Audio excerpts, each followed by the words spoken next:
అట్లాంటప్పుడు అనసూయ మేడానికి సామాన్లు అంటే కోపం వచ్చింది, రాశి ఫలాలు అని చెప్పేసి పరాయి ఆడామిని అంటా ఉంటే ఆమెకు రోషం రాలేదా?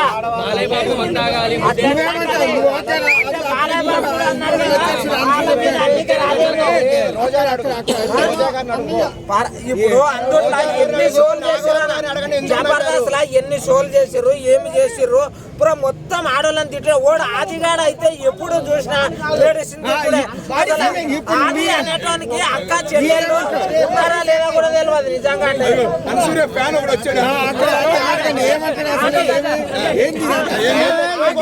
అంటే అసలు అక్క చెల్లెళ్ళు ఉండరా లేదా తెలియదు కానీ ఆడోళ్ళ మీద పడతాడు. వాడు స్క్రిప్ట్ చేస్తే అయిపోయి ఒక తల్లి ఉండదు అనుకోడు, ఒక చెల్లి ఉంది అనుకోడు, ఎప్పుడు చూసినా గలీజ్ మాటలు. బిడ్డ నువ్వు అనుకుని ఉండొచ్చు మా పవర్ స్టార్ పార్టీలో ఉన్నందుకు బతికినావు, నువ్వు అనుకుని ఉండొచ్చు. ఆడోళ్ళని అవమానించొద్దు, చేసేటప్పుడు ఆలోచించి చేయండి.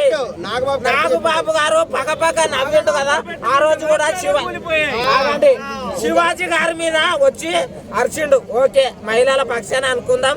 అలాగే అనసూయ గారిని కూడా అంత ట్రోల్ చేసిర్రు, అట్లా మహిళల పక్షాన వచ్చి స్పందించిండు. మరి ఈ రోజు సీతమ్మ గారిని నాన్ వెజ్ గారు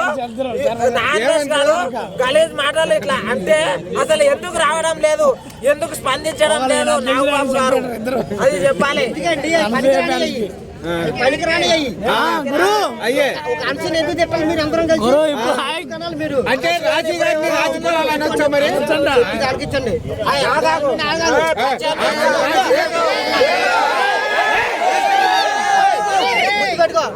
మీలాంటి కోసమే అనసూయ కోసం మంచి స్టోరీ రాత్నం.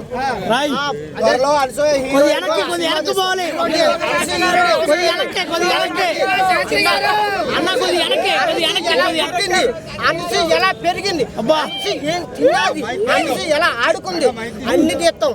ఓకేనా? అవన్నీ మీరు చూడాలి సినిమాల్లో. ఏదో 2 ముక్కలు చెప్పు.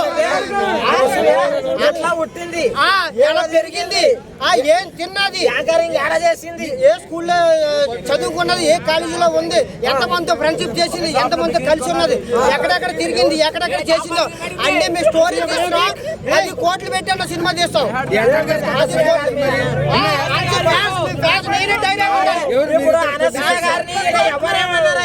గుర్తు పెట్టుకో.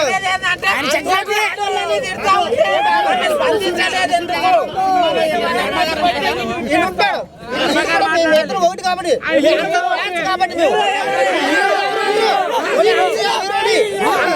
కానీ అనసూయని పెట్టు. ఇప్పుడు చిన్నప్పుడు అన్ని చేయాలి కాబట్టి వేరే అమ్మాయిని తీసుకొస్తాం, బొంబాయి నుంచి కలకత్తా నుంచి. కానీ అటువంటి మంచి అమ్మాయి ఎవరు దొరుకుతారు, మంచి అమ్మాయి ఎవరు దొరుకుతా లేదు. కడుక్కొని అతి జల్లుకోవాలి, పుణ్యం వస్తుంది మీకు. కాళ్ళు కడుక్కొని నెత్తి మీద జల్లుకోవాలి. ఇలాంటి పాపం అందరూ మీలాంటి కోసం మేము స్టోరీ తీస్తున్నాం, మంచి సినిమా తీస్తాం అనసూయ కోసం.